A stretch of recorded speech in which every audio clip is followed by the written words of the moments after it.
Good afternoon, everyone. I'd like to welcome you to CMC Canada's Women in Consulting event, which is hosted annually on International Women's Day. So happy International Women's Day.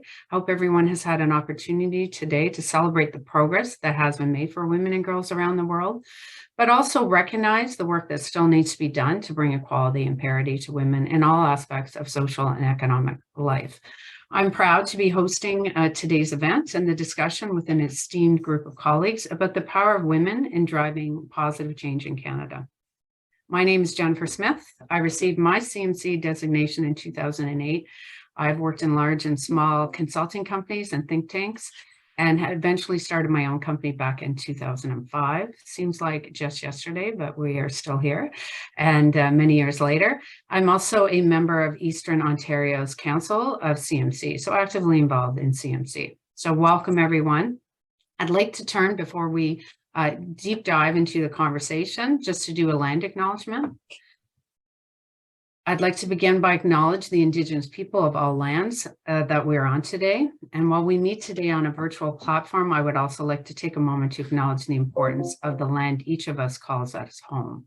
From coast to coast to coast across Canada, we acknowledge the ancestral land and unceded territory of all Inuit, Métis, and First Nation people that call this land our home. I myself am coming to you from Ottawa, and this is the traditional unceded territory of the Algonquin Anishinaabe Nation and people. I invite you to join me in a moment to reflect and to reaffirm our connection to the land, wherever you may be, on which we live, and to contemplate how each of us may contribute and move forward on the spirit and pathway to reconciliation and sustainable use of our lands. So acknowledging and being very grateful to live here in Canada and be part of this great community here today. So welcome. Before we getting started, I just want to remind you, we do this every event, just of new events that are coming up. On April 12th, I invite you to join us for the What's Up Wednesday session that is looking at the evolution and updates to CMC's body of knowledge and recent changes to the essentials of management consulting. So that's helping to guide consultants in their practice. Also, for those who are members, who are students or associates, you are invited on April 25th to CMC Ontario's annual general meeting. It's going to be hosted virtually and at 5 p.m. So you're all welcome to join that, and you will get an invite to that if you haven't already. I'm going to go over just, a few housekeeping rules. We just want to remind everyone to keep muted unless called upon to speak. We have Sandra Addison Brock, who is an immensely important woman who's behind the scenes on this and who helps with all the professional development and What's Up Wednesday. And we could not organize this without her great work. So thank you, Sandra. We couldn't do this without you. Right now, I don't think as myself you can see anyone's face. But we are going to turn off the presentation very shortly, and you'll be able to see everyone who's involved and be able to ask questions. So we're going to ask that you ask questions in the chat. We're going to do everything we can to be able to pose those questions. We only have an hour, so we're going to do our best. And we also got some questions as well from you before, and we're going to try and integrate that into the discussion. So just to kick off the discussion, obviously, I had as the lead on this panel discussion, I had my own personal reflections as a female leader in consulting. Yesterday, I found myself in the House of Commons, invited to hear the President of the European Union Commission, Ursula von der Leyen, present to the members of the House of Commons. At first, I was like, taken aback by the privilege I had just to sit there and to hear from such a well-respected leader. I have followed her career path with immense interest because of her significant accomplishment, particularly becoming the first female president of the European Commission. She has attained such high career accolades and progress, policy changes, and progress in both Germany and the European Commission. While, which I just found out yesterday, having 7 children. I myself have 3 kids, so I'd love to sit down and talk to her about how she's done and accomplished so much and raising a family, such a large family as well. Her messages really resounded. Obviously, she was talking about Canada, global events, and working with the European Union in different ways. But she also emphasized the gains women have made in society And more importantly, which is a message I often reflect upon, is that we can't be complacent in relation to the gains we have made. And she called on the power of cooperation and solidarity to keep driving gender and intersectional parity. So she encouraged women not to wait to be granted access, but really to work together to support each other in taking advantage of these opportunities. This morning, as a counterbalance to this, I met with a number of courageous women and men who are working to address the calls for justice for missing and murdered Indigenous women and girls and 2S LGBTQIA+. I've literally had that memorized now in Canada. And I am struck by the unequal access and the denial of rights and opportunities for many Indigenous women and girls in our society. So as I reflect upon that, I think Canada has made a lot of progress. There's a lot of progress we can make.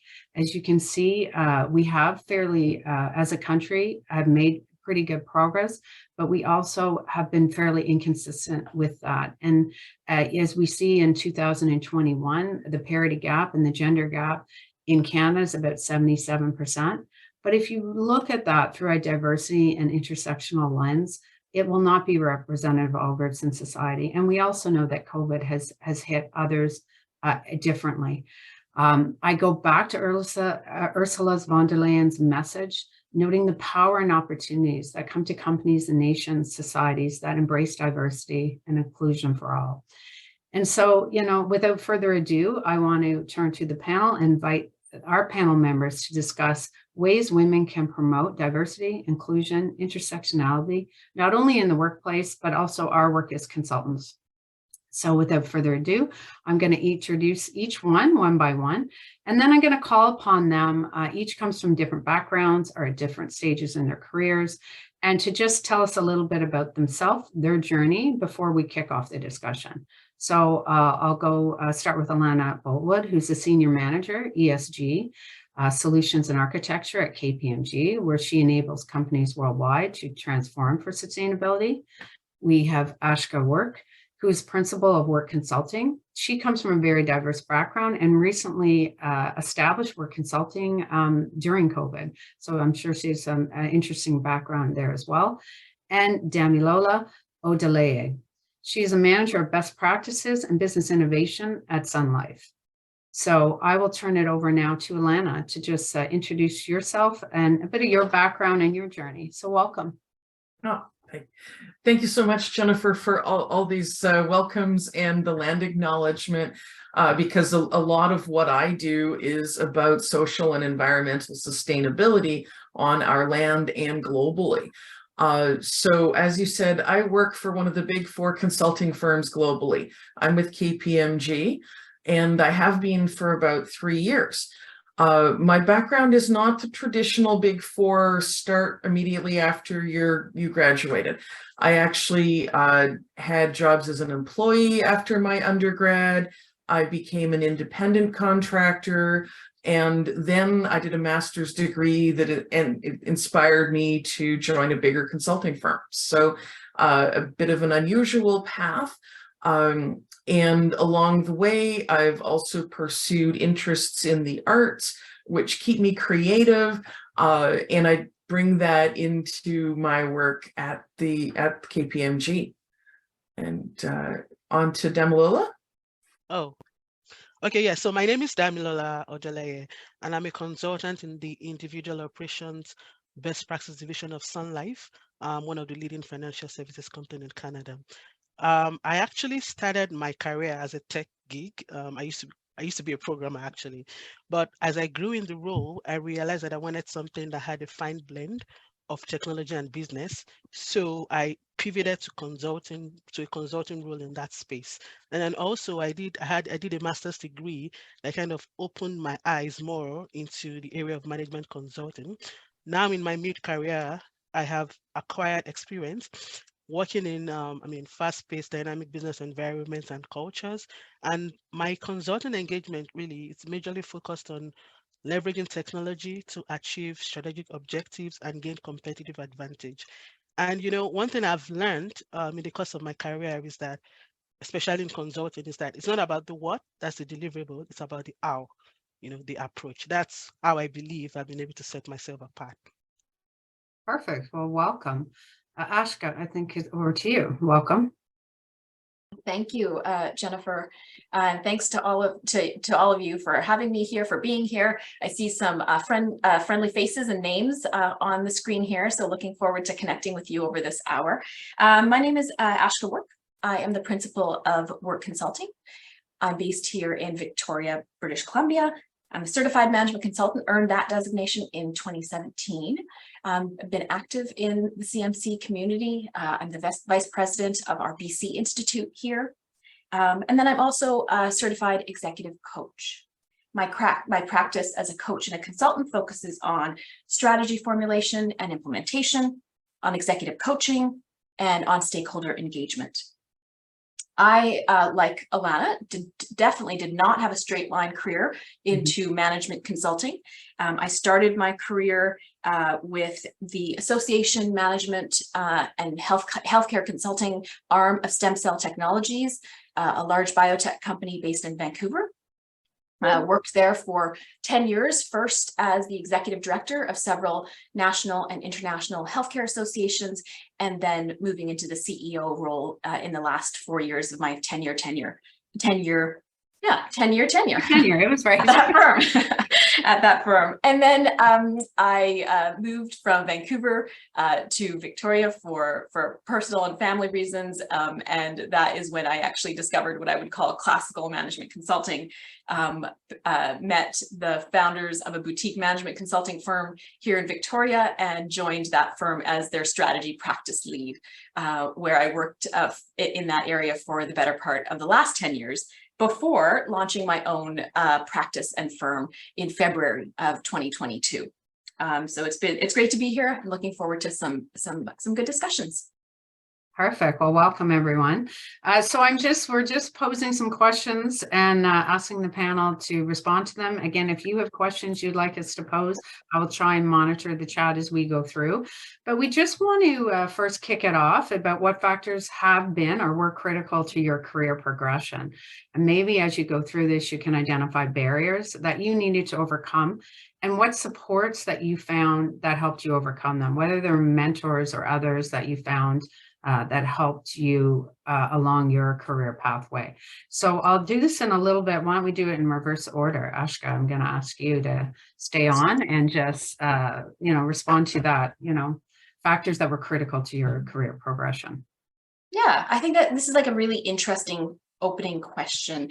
I think I like the word factors. For me, things like almost like ingredients or pre-existing conditions over which I had like no control almost are things that come to mind for me when I hear this question about factors that are critical to my career progression. Like I'll take it all the way back to like the family that I have, the parents that I have, people who are immigrants to Canada, who instilled in me the confidence and the growth mindset to be the person that I am today. And then teachers all the way along, who instilled a love of learning, who instilled curiosity, striving to be the best person that you can be, making that available to other people on your path. And then mentors, so who modeled, who probed, who challenged, who asked questions, who never let you rest on your laurels. Again, all the way along that journey. And then leaders, both male and female leaders throughout my career journey, who gave me what I would say a lot of rope to pull myself up by. And the women and other colleagues around me who were kindred spirits, who created a supporting environment, who were allies all the way along. So I think those are some really like things, and I think anything that I answer today will be colored by that background. It'll be colored by the fact that I am a woman in the time that we are here. I'm in Canada. My family didn't immigrate to a different country. They immigrated to a place where there is like opportunities abound. And having the family that I came from and the education and the schools that I was able to go to and the mentors that I encountered along the way who graciously gave of their time and their expertise. And I guess, and leaders, maybe less of it happenstance, but actually choices that I made along the way to to be led by the people who I was led by. And so I think, some of it is, as I said, where the conditions, your, parents and teachers, there might be less under your control, but the mentors and the leaders that I had the real privilege to be paired up with and to have the opportunity to work alongside and work for, were conscious decisions.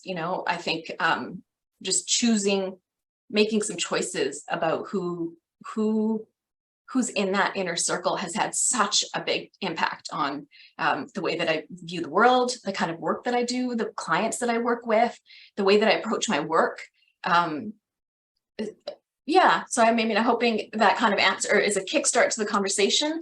And that piece around growth mindset, I think really has colored or impacted the way that I see anything that might come up as barriers or things that might be stumbling blocks along the way. So, I cannot say that I've gone through a 20-year career and not experienced any sort of barrier, but I can say that almost to a T, the way that I approach, address, jump over, go around, get a group of people along with me to make the changes to take the barrier down, has been because of that mindset of growth, and that I think that place of not feeling like things are being done to me, but that I'm in a place to make change happen. Really. So yeah, I'll pause there and see what my other panel colleagues might have to add. Perfect. Well, thank you for that. And so a lot of what you said resonated with me as well. Damilola, I'll pass it over to you and your reflections on that. Yes, those are great comments, Ashka. For me, have similar comments. I would say that strong mentorship and personal accountability have been critical to my career progress. So very early in my career, I realized that for me to succeed, especially as a woman of color, I needed to go all out. I needed to kind of connect with other successful people, regardless of their color, their race, or their gender, and then have them mentor me, have them speak about me in places that matter. I knew that staying in my own little bubble wouldn't cut it. So, it's not about complaining about what we can change. It's systemic racism is everywhere. It's about how can we build around that? How can we design around that? And how can I get what I want, from the world out there? So, and then most importantly, I also learned the power of personal accountability. Growing up, this was one of the values my parents inculcated in us, but I didn't really understand how powerful it was until I began my career journey. You see, it's easy to blame someone else, blame the organization, blame structure, blame the economy and whatnot for whatever happens, but very rarely do we take ownership of what happens as a result of our own choices, actions, or inactions. So a few years ago, I had a life-changing discussion with one of my mentors. I was actually complaining to her about my role at the time, and I wasn't enjoying it and all. But you know what she told me? She said, you are personally accountable for your career, and you have the power to drive it wherever you want. Your manager doesn't have the power, the organization doesn't have the power, but you do. So she said, use this power and be vulnerable enough to take ownership of the outcomes of your decisions. This statement sank deeply into me, and it forever shaped my thinking and has actually helped in my career growth. So, in summary, connect with people that push you to be better. I think that has been very helpful. And as a woman of color, I don't necessarily have to have only women of color in my circle, right? You want to have people, even men as well, right? People from all, different colors, races, and gender, because that's how you get different perspectives. That's how you grow, really, get out of your comfort zone. And I think that has been very, very helpful for me. And just, of course, taking accountability for your life. You can't blame anybody. Something that, and it helps me to kind of be conscious when I'm making decisions, because I know that at the end of the day, I'm accountable for whatever I do. So. Perfect. Thank you for that. And I do like the message on personal accountability as well. Alana, over to you. Thank you. And like Ashka, this is a tough topic, an emotional topic to think about, like what was helping me along the way and what barriers were there. And I think that the question of mentorship is key. And I know this because for a long time, I didn't have a lot of mentorship. And so, sometimes I would get a bit of input from a male mentor who was senior and in a position, like not a supervisory position, but somewhere I could go for advice. But I often didn't feel comfortable being vulnerable and asking for help or asking for advice with an older man.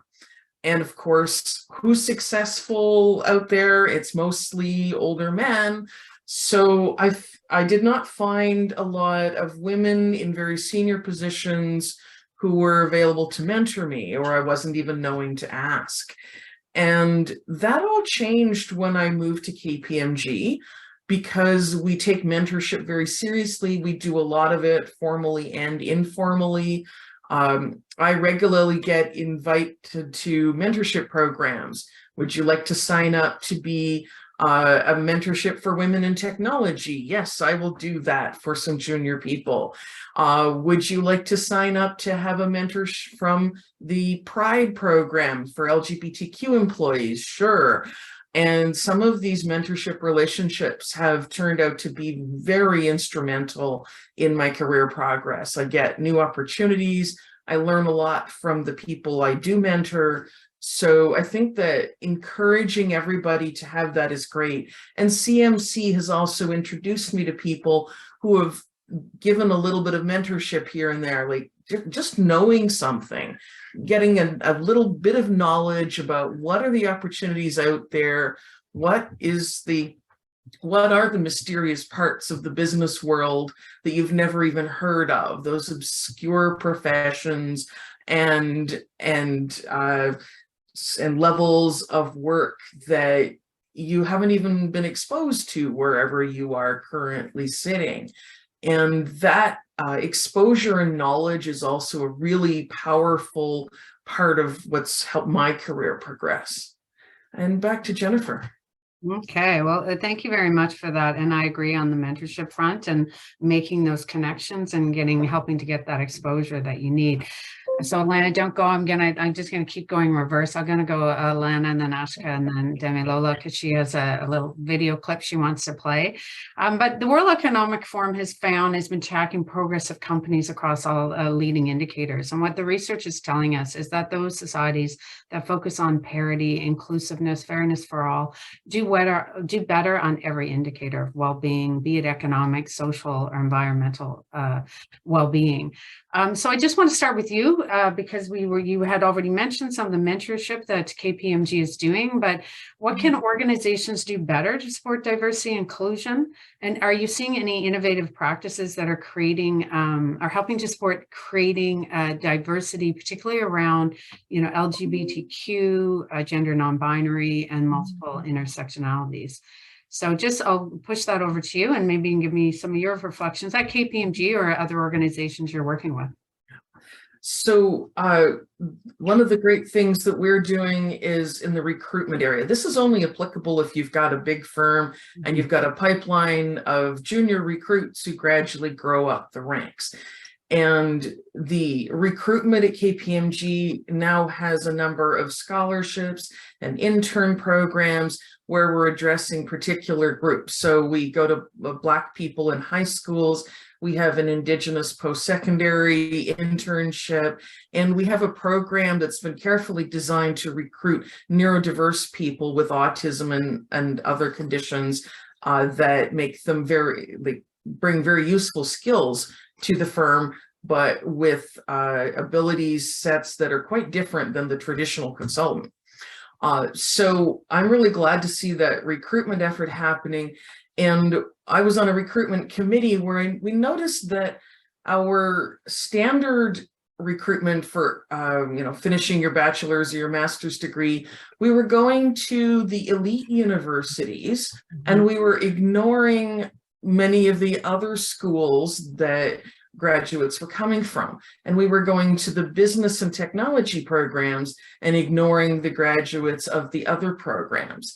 And I said, we've really got to diversify our recruitment pool to bring in all the different skills of people we need. because we know that some of those elite schools have had problems with racism and sexism. I had a young person working for me who told me directly about the discrimination she encountered in an elite university. And when I hear stories like that, I think those young people might be leaving the elite universities and going somewhere else that they are safer and more comfortable. And we need to be recruiting from those groups as much as from the elite. So that's where I would focus what we have been doing. I think that diversity in the workplace has to extend long after recruiting a new person, because retention is another factor. But I think I'm going to leave it to the others on the panel to discuss that. Perfect. And thank you for that. And and some of the work that I've done is trying to work with organizations to move beyond the usual suspects, which are generally the more elite exclusive universities. So I wholeheartedly agree. Ashka, what about yourself? What have you seen in relation to what organizations are doing, or what are you doing in your work to help promote diversity in the workplace? Yeah, maybe I'll come at it from that angle of what I'm noticing in my work, especially in the area of strategy with the organizations that I work with. So like, regardless of whether it's, large public sector ministries or board governed not-for-profits, or even sole proprietorships that I'm working with in a coaching capacity, I think there's a role that all of us have to play in, what does, almost defining the question, what does authentic diversity, inclusion, equity, what does that look like from our organization's perspective? And just having that conversation. And from a strategy point of view, building it into priorities and goals, and right sizing them so that they make sense for your organization. So I'm working recently, for example, with a small arts and culture organization, and the impact that the way that they're approaching it is actually to bring in their staff, cultural and leaders from around from their community to come to the table to have a really open discussion around how this theater society can actually like what role it has to play in championing, recognizing, leaning into this area or this space of inclusion, diversity and equity in a way that makes sense for them. Recognizes that they don't have, big recruitment offices or strategy offices, or like, how do you build that into the culture of an organization, and what solid actions and commitments can they make first in terms of defining what diversity, inclusion, and equity looks like in their space and in their organization, and then making some small steps, building on small steps, actions that makes sense in their operating context. So I think all of that to say that it's just, I think it's really important to have the conversation, to do it in an authentic way, and then to build some commitments and actions that move like the dial and turn the dimmer in way, again, recognizing the culture and the context of each individual organization. And then from like a consultant perspective, I think it's about making some choices about who we work with, like wanting to work with organizations that are and teams and leaders that are being bold and visionary, and having the tough conversations in that space, and then redefining our approaches so that so that we are asking that there's a place for those conversations to happen. And then, being probing and asking questions from a place of curiosity as consultants. It's a great place for us as consultants around inclusion, equity, and diversity. And then even small things like, things that I'm noticing in my practice are in our, the understand phase or the scan phase of projects of like, what kind of data are we bringing to the table to inform some of these conversations? What data needs to be brought to the table? What insights are coming out of that? So I think it's just in lots of different places. I think we as consultants can create some space for this to happen with our clients in the work that we do. Perfect. Thank you. And thank you for the insights, both from a consultant's perspective, but also from the smaller organizational perspective. Damilola, over to you. Yeah, so well, it appears organizations are actually getting more creative in order to support diversity in the workplace. I mean, from my own personal experience, sometime in 2021, my organization actually rolled out a 3-month interactive learning program to help all employees develop an inclusive mindset. And that's acknowledging that there's a problem, right? And then trying to fix the problem by making sure that people are even aware of what it means to have an inclusive mindset.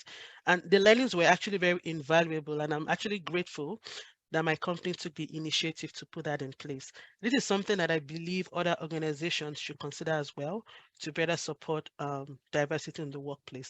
But you know what? I would also like to talk about how important it is for organizations to attract and hire diverse clients. You know, the first thing that comes to mind is that organizations need to be aware, they need to audit their messaging, they need to understand, they need to be aware of how they're coming across to potential candidates. Because how do you have diversity in ranks when you're not actually inviting or attracting diverse talent? I actually saw an advertisement video like of a company, a few that was created by a company a few years ago, and the intention was to be able to for the company to promote how they reward top performers.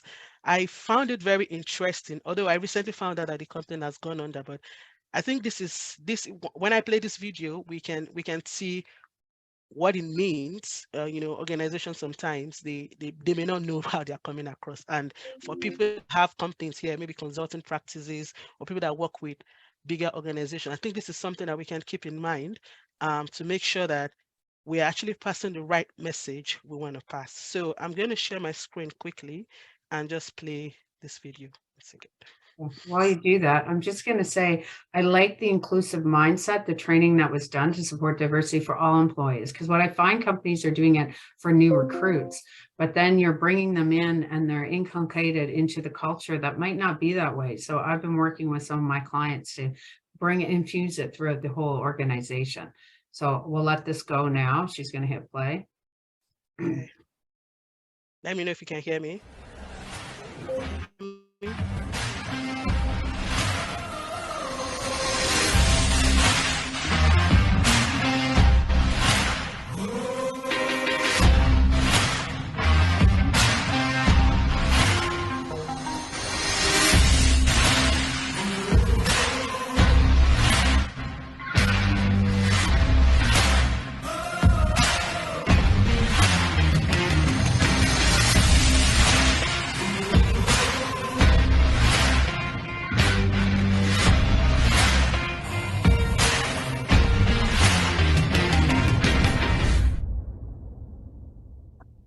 Okay, so that's the company, and the essence for the advertisement is that they are trying to actually show how they reward performance. But as a woman, if you see this, although this is a dramatic example, by the way, but as a woman, regardless of your color or race, how would you actually perceive or interpret this advertisement? You know, I don't need you to answer me, but that's why I'm actually saying that organizations need to be more intentional about looking for ways that they could be unintentionally turning off certain candidates from applying. You know, the second point I would like to make is that hiring managers need to be aware of the power of the status quo. You know, there are several Harvard studies that show that you need at least 2 members of an underrepresented group in your finalist pool of 4 to have a chance of hiring outside your status quo. And why is that? Because according to research, having only one woman or minority in a group of finalists highlights how different she is from the norm. And you know, decision makers often unconsciously associate difference with risk or even incompetence. You know, so for instance, if let's say an organization has a team that is male dominated and of a particular race, you know, and the aim is to actually hire more women with diverse background. Ideally, what they should be doing is to bringing in as many qualified female candidates as possible at the first stage, so that at the end of the day, they're going to end up with majority of women from diverse backgrounds by the final round, which significantly increases the likelihood a woman will be hired. You know, so that's something like if organizations say they want to have diverse talent, like they have to start from the beginning, right from the first round, make sure that they're attracting the type of candidates they want, have a large pool of them, so that at the end of when they get to the final round, they'll be able to at least have a majority to choose from. Lastly, I would also like to, there's something like we all have biases, right? Like people, like we are all biased, including myself. Like I want to point out the importance of acknowledging that we are all biased. But the truth is, we see people get defensive. But the way forward is that we don't need to get defensive about it. Like, I'm biased, you are biased, whether you like it or not. And it's nobody's fault, but instead of trying to change our biases, which are deeply entrenched, my suggestion would be to change and redesign the systems where bias manifest. So for hiring, for example, like there's no magic bullet for hiring that eradicates every conceivable bias rather, but organizations can actually modify practices at the resume screening to boost inclusive hiring, mainly by focusing on explicit criteria and blinding indicators that are prone to prejudice. So, like, we can't deny that we don't have biases. We do. But what can we do? What can organizations do to work around that, to design to create a design around the biases to make sure that we're actually getting what we want in terms of diverse talent, sorry. So that's my take on that. Perfect. Well, and she showed me this video before, and I was like, it is unbelievable that it was there, but not surprising the company is no longer in existence. So, but it does recognize that in today's society, that was 2018, these biases still exist and are not being caught somehow before they go out more broadly. I'm going to touch upon something, and Damilola, I might keep you on here just because it leads into some of the discussion you were having there, is what institutional and societal changes need to be made for women to be more empowered in the workplace. So what are leading companies doing, and really focusing, I guess, on innovative supports to work-life balance, and supporting the diversity, as we've seen, about multi-intersections and LGBTQ and gender non-binary. So just anything you want to say about either societal, because obviously it's more than just starts at an organizational level, but also or institutional, that can better support women in the workplace. So if you have any perspective on that. Yeah, I do. Institutional, I would say that, like COVID-19, when we started working, remotely, I think that actually helped a lot of women. I mean, my own personal experience, it actually provided my company, for example, like we are allowed to actually work remotely or, hybrid, like you choose whenever you want to come in, depending on what you're working on. And we also allowed to choose like your preferred working hours. I have colleagues working from 8 to 4, some 7 to 3.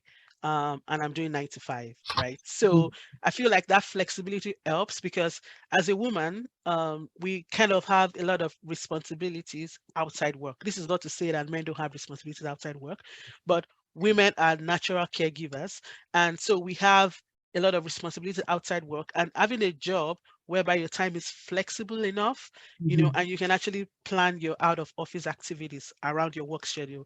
So I think that has been very helpful to me personally, and organizations that are doing that, I'm sure I believe the women in the organizations are happy.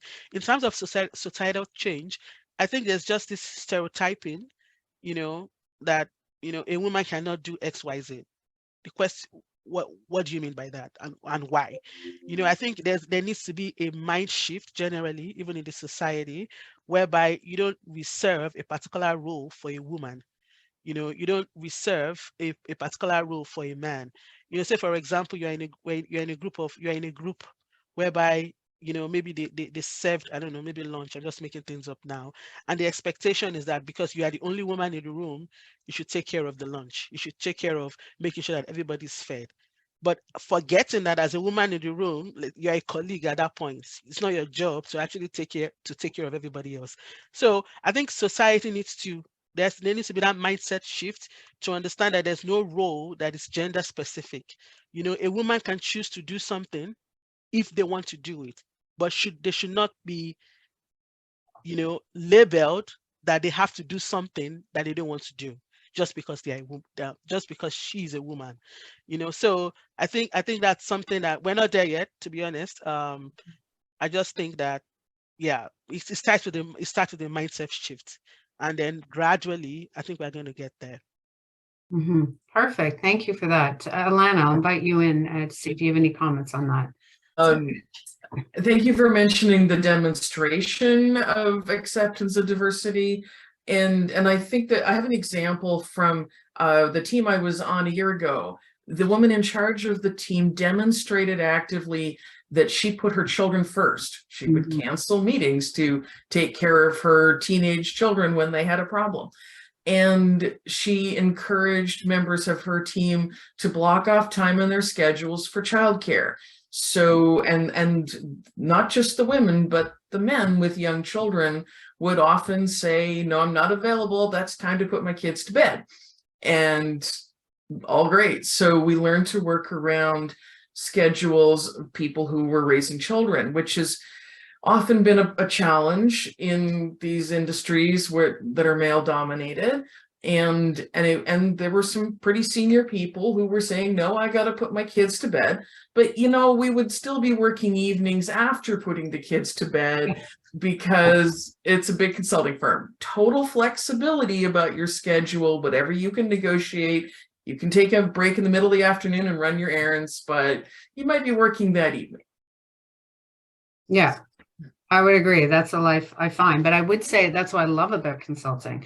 It allows that flexibility and come home, do what you need to with your family and responsibilities or whatever other responsibilities you have.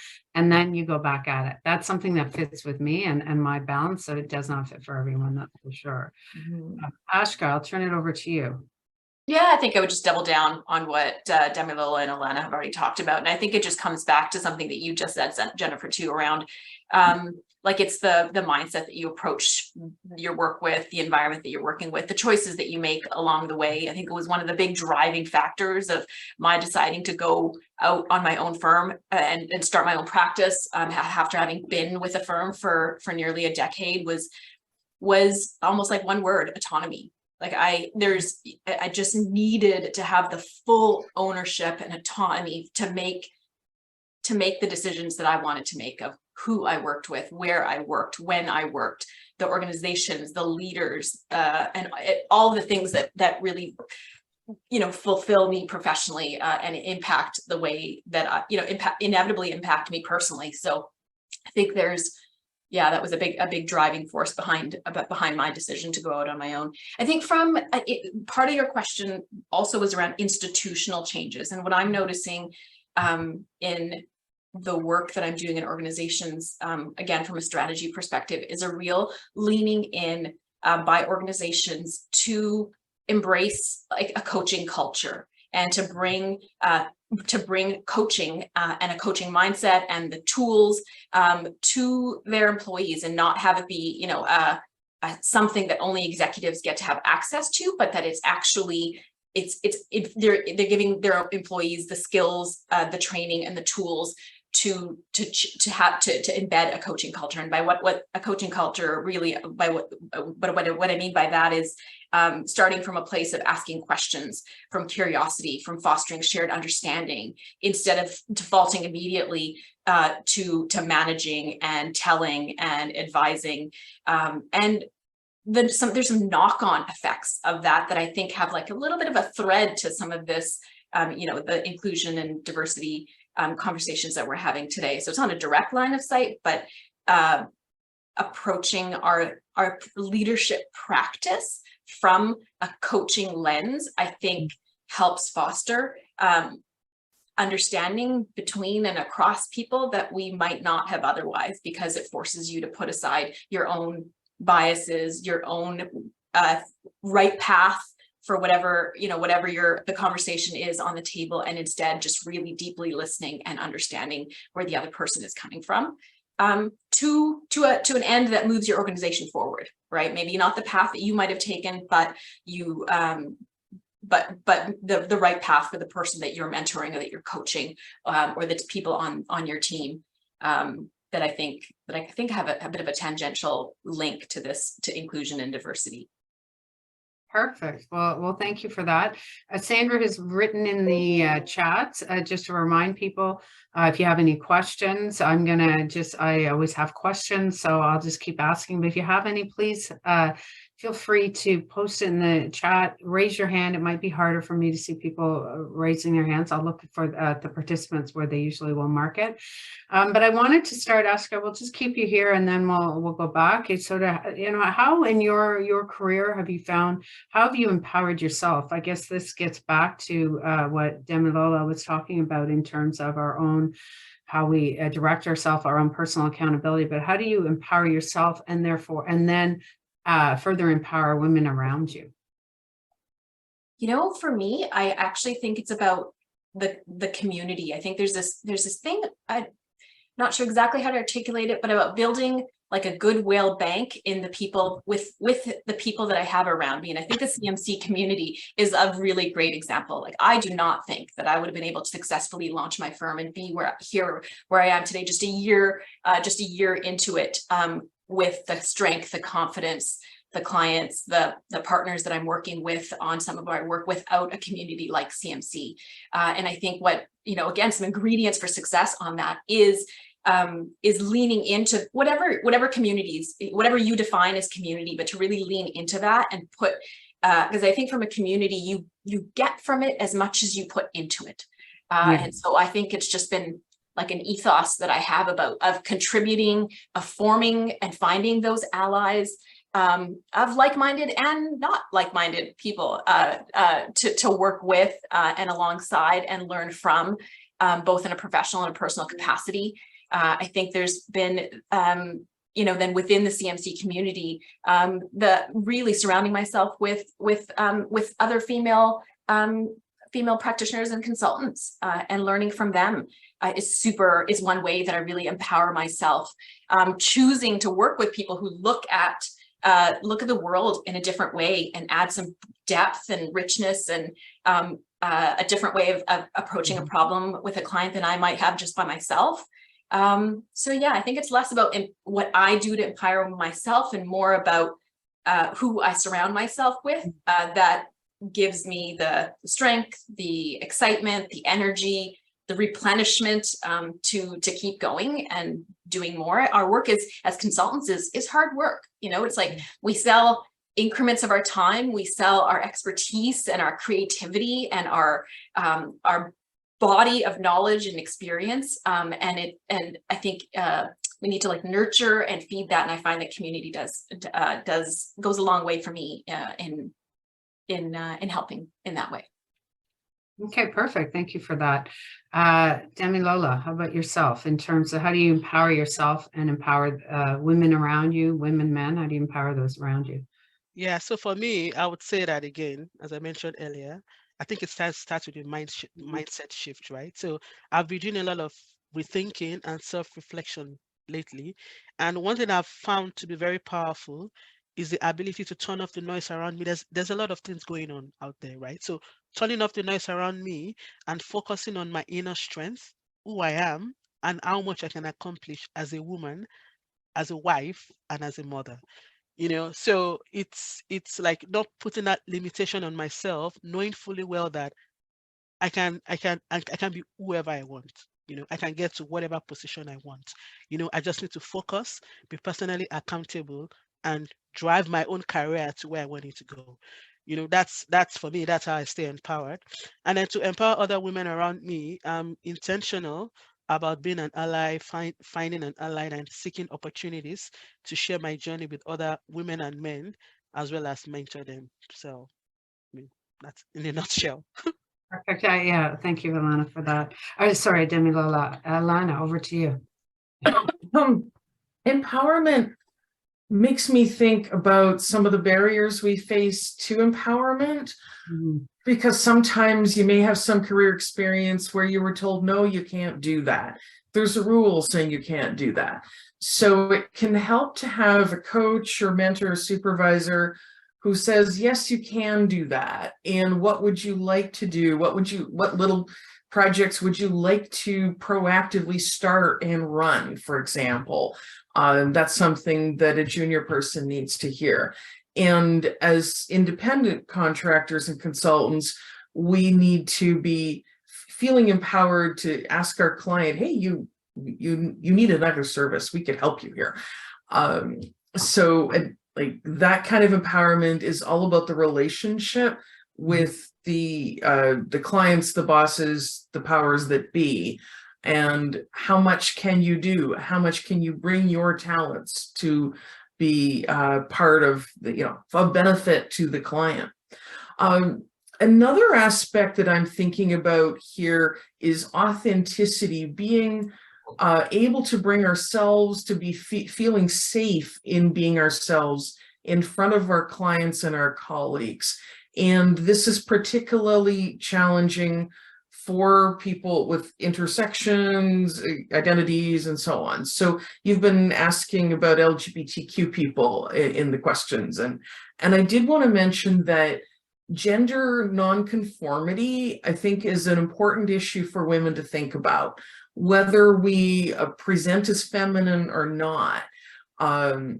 So as a person who presents as less feminine, more butch, a little bit queer, I need to walk into meetings with new people knowing I am competent, I'm a professional, I do not have to look like a feminine person to still succeed and win over the confidence of the people I'm working with. And sometimes that takes some courage. And I think if I were using they pronoun, I use she pronouns, but if I were using they pronouns or identifying as non-binary, I would need a lot of backup from my superiors or colleagues to know that if someone felt uncomfortable with that we would deal with it and we would not shy away from dealing with it.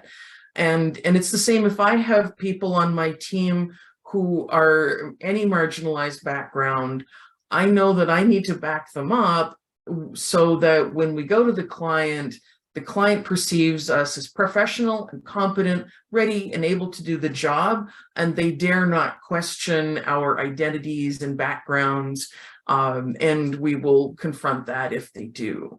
So that's something that I don't know what other people think about. How do we deal with the potential of discrimination, because it is sometimes there.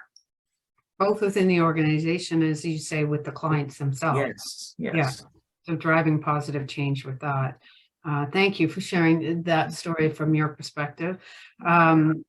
We did want to look at advice. I have one question. I'm going to maybe try and wrap on that. Is your advice for women who want to work in a male-dominated field and remain authentic? So, and any solutions you might have to that of women finding their place and their voice and being authentic to who they are in these types of environments. So, Alana, I'll start with you. I do think my heydays back in big consulting firms, there were a lot of males around the table. That might have changed.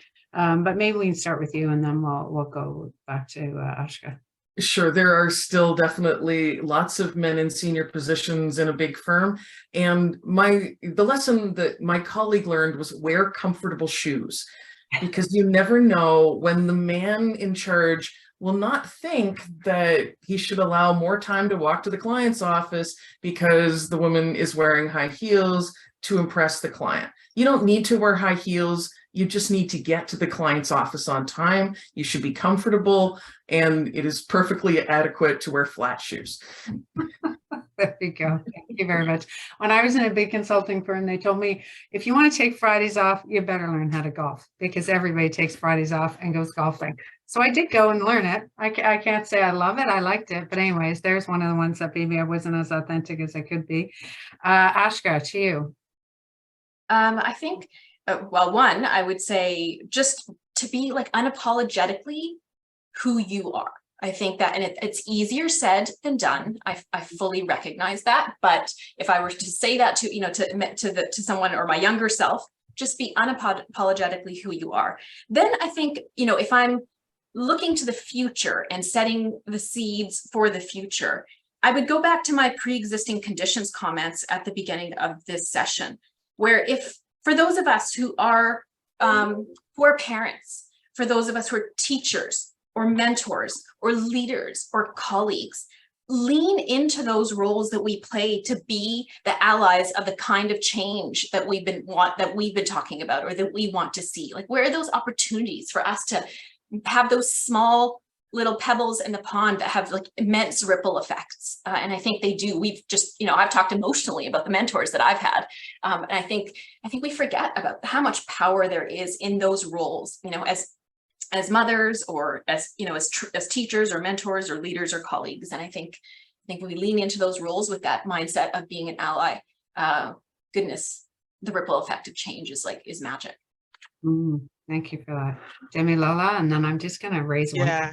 Yeah. So can you hear me? Yeah, we can hear you. Go ahead. Okay, so based on research findings, success and likability are positively correlated for men, but negatively correlated for women. So that's just it, So as a woman, the strategy is not to get everyone to like us, because as we know, likability is actually deeply rooted in gender stereotyping. You see men in a situation whereby a man is moving up with the career ladder, nobody has a problem with it. But if it's a woman, then people start saying, oh, I don't like her, she's too strict, she's too aggressive, and all that stuff. So there's really nothing we can do to entirely change that. As a woman that is aspiring to actually grow, it's just the way it is, So like Ashka mentioned, it's not just about making people like us, it's about making them respect our work. It's about leaning in, bringing our full authentic self to work, and making sure that we're actually delivering value to our organizations and even to our clients. And of course, this doesn't mean that we have to be bad-mannered. We just need to be more assertive, demand for what we want with a smile on our faces. So that's my take on that. Perfect for that. And thank you for that. We are running out of time. We did have a comment or question from one of the participants about advice for professionals who would like to get CMC designation but don't have the required consulting experience.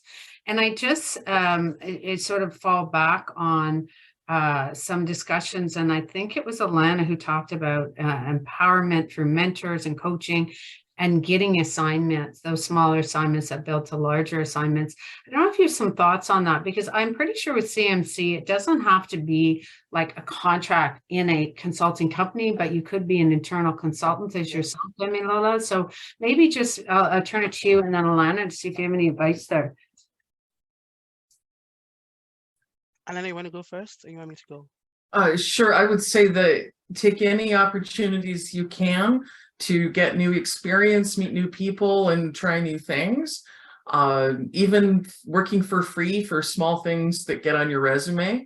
And I think that can really help people build into a consulting career. Yeah, I'm just going to add to that, or you kind of seek internal consulting roles. There are organizations coming up with internal consulting roles now, so you can actually leverage that. And I also know that the CMC actually has pro bono opportunities for people to work on pro bono cases. So that may be something as well, to have something on your resume. Some of my members on the EOC would be like thrilled to hear you talking about the pro bono work, because they really are trying to get people going on that. So listen, I'd like to thank each of you of the panel, Damilola, Alana, and Ashka, for sharing with us, for being authentic in yourself and sharing personal experiences of your career along the way and some of your encounters in your career. I do think, and it resonates with me, about the personal accountability of the connecting and surrounding yourself with people that are supportive, that are diverse, that challenge you in positive ways and push you forward. So those messages really resonate with me.